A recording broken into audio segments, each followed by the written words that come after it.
happened in the last video. And here is more MrDudeManSir. I felt like I hadn't slept at all. It happens all the time. You just close your eyes and fall asleep. The hour hand makes several turns. The morning comes and you wake up, but it feels like you just blinked. I yawned so wide that I almost broke my jaw and jumped up out because of the pain. Something was wrong. Well, not something. Everything was wrong. I was back in my apartment. But how can that be possible? I began to panic and I started to run around my room in the hope of calming myself down. Physical tiredness can often overcome the emotional one. My head was empty. Fear and terror took over my whole being. And some kind of song was floating in my mind. Maybe a prayer. Maybe just an incoherent jumble of thoughts I designed. If not to calm me down, then at least to distract me from my panic. It was about half an hour before I collapsed on the floor, exhausted, and fixed my eyes to the ceiling. It seems like I had not gone anywhere. The old chandelier looked down at me unkindly, with its dusty lamps. The cracks in the plaster were in the same places, and the unstuck wallpaper hadn't slipped down even a little. Was it really a dream? But it can't be. It just can't be. I spent an entire week in that pioneer camp, and I was definitely there. I remember everything perfectly, from my awakening aboard the bus right up to the departure. Neither dreams nor hallucinations can be that real. So I stood up, went to the kitchen, filled my glass with water, and returned to the room. The blood was still hammering in my temples, but at least the terror of this first few minutes was gone. Or I'd just taken a break. I concentrated on the last thing I remembered. It was the departure from the camp. The night, the bus bouncing over the bumps, the dirty, murky glass, beyond which almost nothing was visible on the pioneers. I've been absolutely positive that I would never return. Or just didn't think about it. Anyway, I was prepared for a arrival at the district center in a few hours and was already considering options for further actions. Or not. Dang it. I roared and pulled up my hair with all my strength. I can't remember! The last hours in that world merged into a monotonous mirage, as if a drunken manure was completely a painting and roller instead of a brush. But it's not that bad. Wait a minute. Why would it be bad? On the contrary, everything is fine. I won't even say perfect. I've broken free from that goddamn world and returned home. The most important thing now is not to end up there again. It might happen. Surely it could. It might not happen as well. And yet I have nothing to worry about now. Everything will be fine. Obviously I was just seeing things. Exactly, I was just seeing things.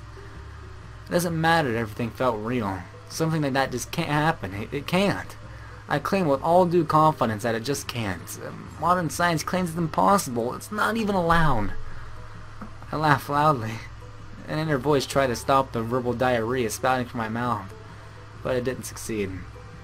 It feels like speech and thoughts are separating to exist on their own independent from each other. My brain prompted me to calm down and try to analyze the situation. My tongue simply tried to ease the stress by throwing new meaningless words out into the air. Finally, I was somehow able to pull myself together. I pulled the curtains open and looked out the window. The night city looked exactly as the same as it did a week ago. The view brought my mind back to reality, at least to some extent. After all, if everything is now normal and nothing suspicious or supernatural is happening, then wasn't it just a dream? Essentially, there are only two options now. I can't agree that it was just a dream and calm down. Or I can just trust my feelings and accept that the camp, the bus, and the pioneers were real. Either way, whenever I choose, I won't get any answers. It's funny. I was looking for these answers the whole week, or at least pretending to, and I found nothing. But I broke free from that weird world anyway. And what now? The enigma remains and additional questions have surfaced. In the end, I was exhausted and fell into the bed. In a few seconds, I was snoring blissfully.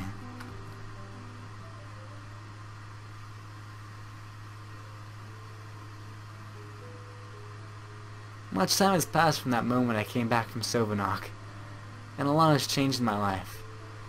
The first week I was racking my brains trying to summarize in detail everything that had happened, creating graphs and diagrams, writing the forums discussing paranormal phenomena. I even planned to visit a psychic. In the end, it resulted in nothing. Just as one would suspect. It's no wonder. I was just a human being, but these events obviously were the affair of a supreme mind. If a caveman found himself in the early 21st century, even he would understand more than me. Well, at first you would think the cell phone that transmits someone's speech dozens of kilometers away, by the will of God, is a miracle. But one can get used to it. Maybe he is completely secondary or a high technical education, he would be able to understand how mobile communications work. He's a basic, exaggerated example, just as unreal as everything I experienced. I'm unlikely to ever understand how it worked or who was behind it, and I doubt that I could get used to it, if it were to happen again. The one question troubled me ever since. Why? Why me? What did I, or did I not, do to deserve this bad or good luck? Sure, in sci-fi novels, wonders often occur to quite ordinary people, but that was just a matter of chance. But I'm absolutely positive that these events have occurred for some reason, just like a random sci-fi hero had traveled 1,000 years forward in time, leaving him in the wrong time and place. But in the future, no one knew him. Everyone thought that he was just a madman. But in my situation, they were expecting me at the camp. At least the camp leader was. How should I respond to that? Maybe I was picked out of random to be studied later on. Even so, the question why not only still stands, but rather becomes even more important. After not finding any sufficient explanation, I returned to my usual existence. But now I wasn't just sitting at the computer 24/7, wiping the F5 button free of dust. New interests came into my life, but what they were I couldn't tell myself. And suddenly I wanted to get a high education. Not to find a job, and not because it's necessary. It's because I remember how much fun I'd been having during the first year of education. Chatting with course mates, days of light-hearted youth fun. Plenty of energy that I lacked so much over the last few years. A truly great man once said, "Any man who reads too much and uses his own brain too little falls into a lazy habit of thinking." It's hard to argue with that logic. An ordinary man will not sit around because he is lazy, but because a given subject is just no of interest to him. For instance, I'm not interested in knitting, so it doesn't mean that I'm a slacker if I don't make a couple of woolen sweaters per month. By feeling too lazy to open a book, that's something I can understand. Although I like reading, when I start thinking that I have to get through a huge novel page by page. And even if it's interesting, even if it absorbs me so completely I can't turn away, that part will only come later. For now all I need is to get a book from a shelf and open it, but I feel too lazy. I don't know how exactly it influenced me, but about half of my time, instead of the 5 to 10% it was before, I was occupied with something useful. I read, wrote, studied something new, and engaged in sports. At least I exercised in the morning. Sometimes I thought it was an influence of the camp. One can't rule out that possibility. For all 7 days there I was participating in social activities, verbal communication with others in amounts that before would have caused terror and severe introversion to me. On the other hand, it's not so easy to change one personality in a single week, especially for someone as stubborn as me. But it is easy to point them in a new direction, show them a guiding line. However, I never believed that it would be possible with me.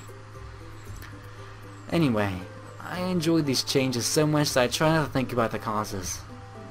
What the heck? Nobody will worry about the why if he managed to hit the jackpot by entering the last pair of trousers. In summer, I re-enrolled at university and studies started in autumn.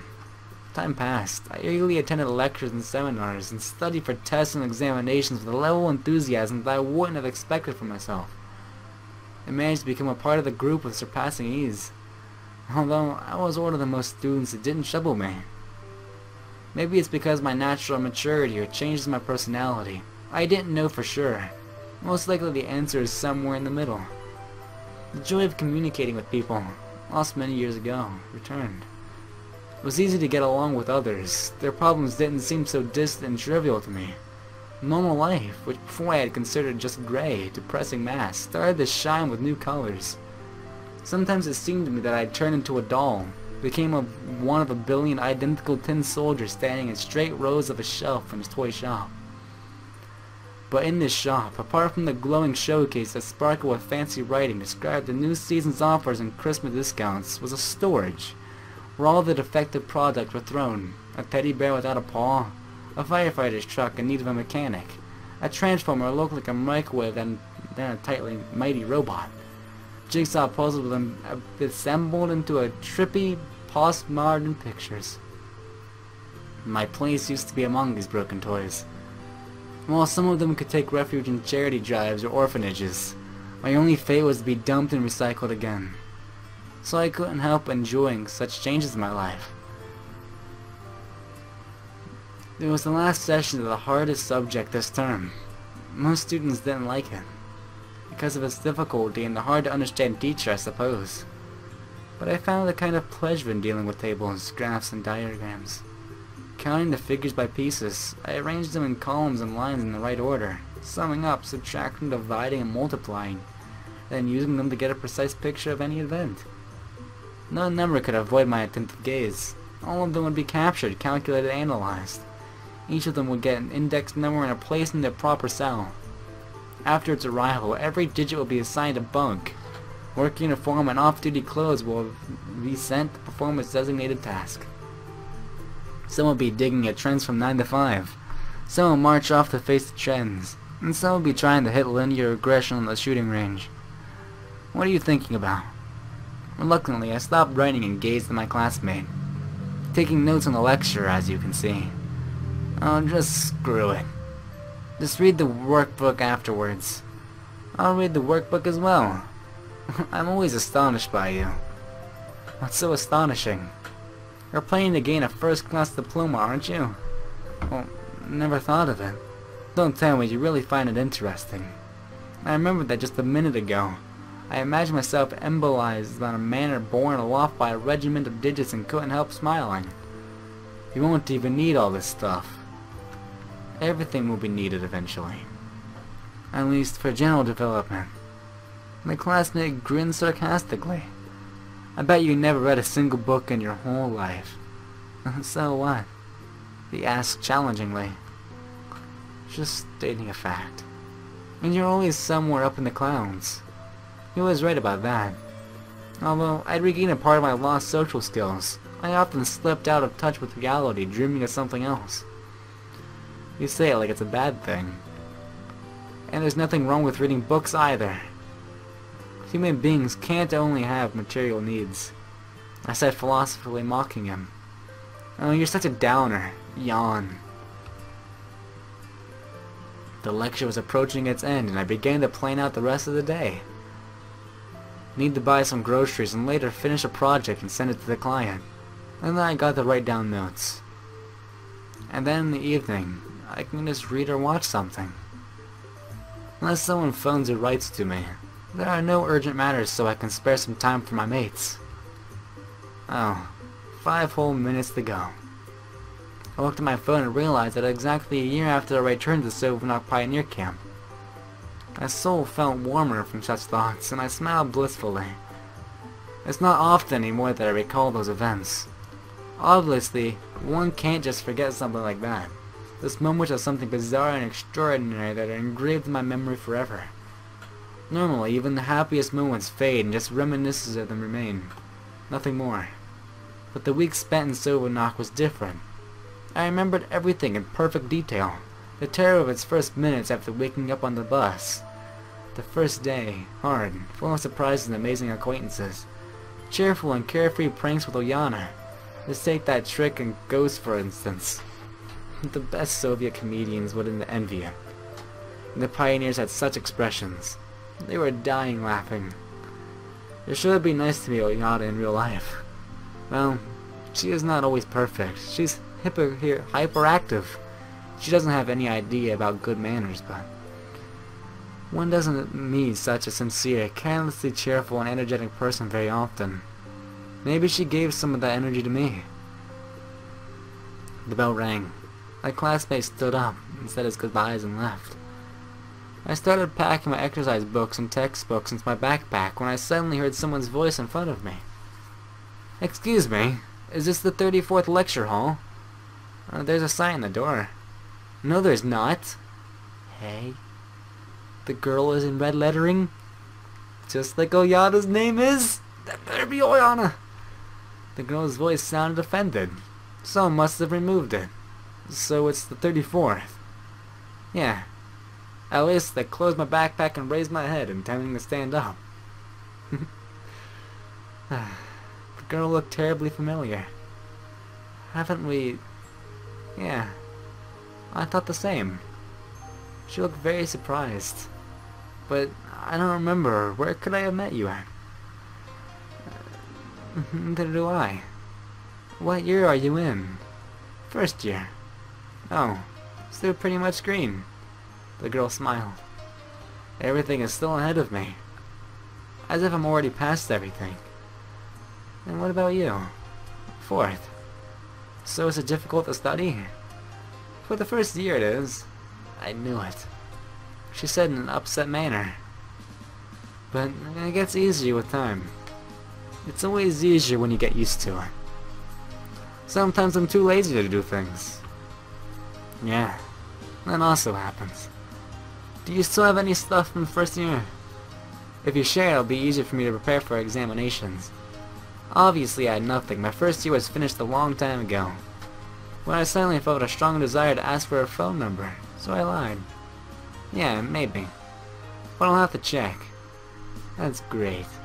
We exchange our telephone numbers. My name is Semyon. What should I call you? Ulyana. And then I realized who this girl reminded me of. Exactly. She's Ulyana, just around 5 years older. For a moment I was lost for words. What? It's an ordinary name. That was Lennon's name. She said, pouting. No, just...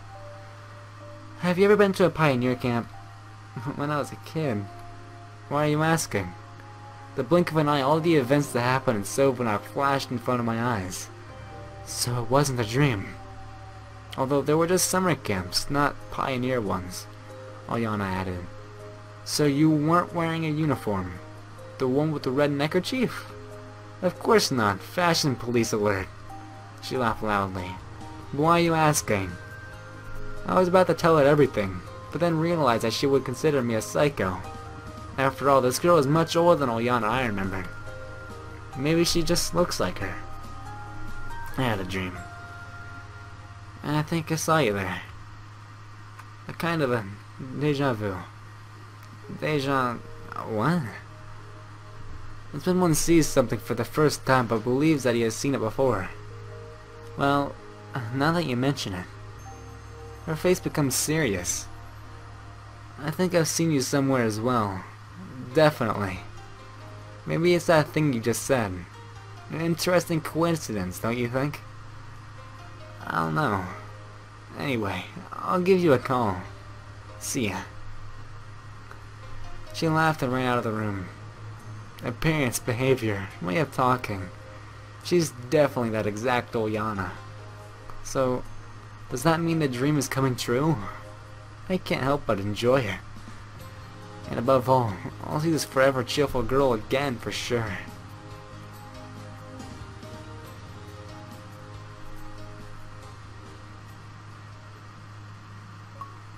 What?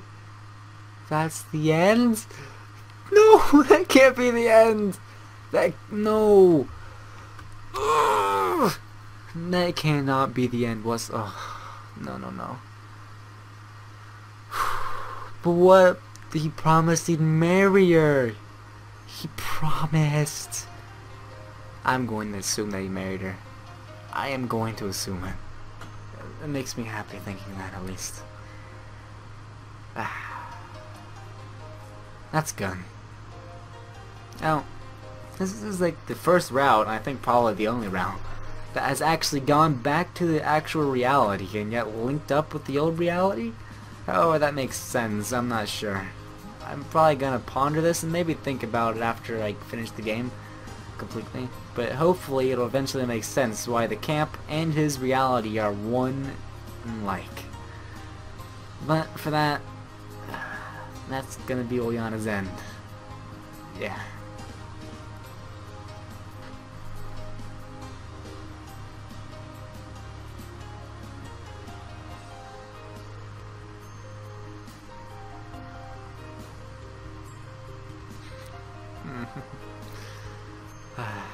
So good.